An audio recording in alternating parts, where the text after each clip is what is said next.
किसी गांव में एक किसान रहता था। उसका नाम था गोपाल। जैसा नाम था वैसा ही उसका काम भी था। खेतीबाड़ी के साथ साथ गाय पालन भी। गोपाल बहुत मेहनती था। पूरा दिन बड़ी मेहनत और ईमानदारी से काम करता। उसका एक बेटा था जिसका नाम था राजू। राजू का मन कभी काम में नहीं लगता था। जब भी गोपाल किसी काम के लिए कहता वह बहाने बनाने लगता। राजू सोचता था कि पैसे कमाने के लिए इतनी मेहनत करना बेवकूफ़ी है। पैसे तो वो ऐसे ही कमा लेगा। कभी कभी वो लोगों को बेवकूफ़ बनाकर के भी पैसे कमा लेता, जिसे बाद में उसके पिताजी को चुकाना पड़ता। पिताजी जब भी उसे डांटते वो कहता कि अब कभी आगे से ऐसा नहीं करेगा, परंतु हर बार वह किसी न किसी शॉर्टकट तरीके से पैसे कमाने की कोशिश करता। चूंकि उसके पिताजी अकेले ही सारी मेहनत करते इसलिए ज़्यादा कमाई नहीं हो पाती थी। इस कारण उनका परिवार हमेशा गरीबी में ही जीवन यापन कर पाते थे। एक बार की बात है, वह किसान बहुत बीमार पड़ गया था। तब घर की सारी जिम्मेदारी राजू पर आ गई थी। घर के सारे काम अब उसे ही करने पड़ते थे। उनके पास इतने पैसे तो थे नहीं कि राजू अपने पिताजी का इलाज किसी अच्छे अस्पताल में कर पाता। तब उसे एक उपाय सूझा। उसके घर में एक पीतल का घड़ा पड़ा हुआ था। राजू उस घड़े को लेकर एक सुनार के पास गया और उस पर सोने की पॉलिश करवाई, ताकि वह कम पैसों में तैयार किए गए घड़े को किसी को अच्छे दाम में बेच सके।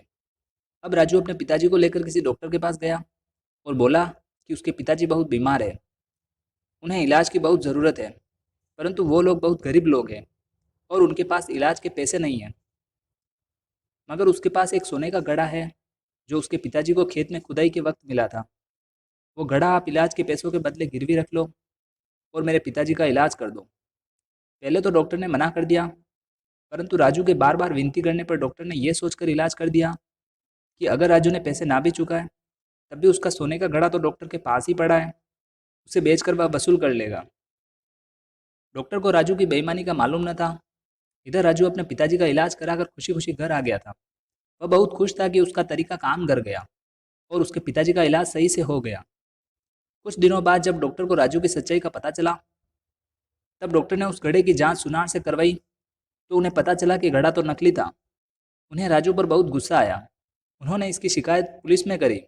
पुलिस डॉक्टर को लेकर राजू के घर गई और धोखाधड़ी करने के कारण राजू को गिरफ्तार कर लिया। जब इस बात का पता गोपाल को लगा तो उसने डॉक्टर से विनती करी कि मानता हूँ कि राजू ने बहुत गलत किया, परंतु ये सब उसने अपने पिताजी की जान बचाने के लिए किया, इसलिए इस बार उसे माफ़ कर दे और डॉक्टर के सारे पैसे खुद गोपाल चुका देगा, भले इसके लिए उसे अपने गाय भैंस बेचने पड़े या अपनी ज़मीन। तब डॉक्टर ने कहा कि पहले वो पैसे चुका दे, फिर बेटे को छुड़ा ले जाए। गोपाल ने किसी तरह पैसों का बंदोबस्त किया और राजू को छुड़ा लिया। राजू को अब अपनी गलती का एहसास हो चुका था। उसे समझ आ चुका था कि बेईमानी का नतीजा हमेशा बुरा ही होता है। उसने सभी से माफ़ी मांगी और आगे से हमेशा ईमानदारी और मेहनत से कमाने का प्रण किया। शिक्षा। इस कहानी से हमें ये सीख मिलती है कि बेईमानी का नतीजा हमेशा बुरा ही होता है और बेईमानी करने वाले लोगों का कभी ज़िंदगी में भला नहीं होता। इसी तरह से ईमानदारी से मेहनत करने वाले लोग ही जीवन में सफल होते हैं और ईमानदारी और मेहनत की कमाई से ही जीवन सफल होता है।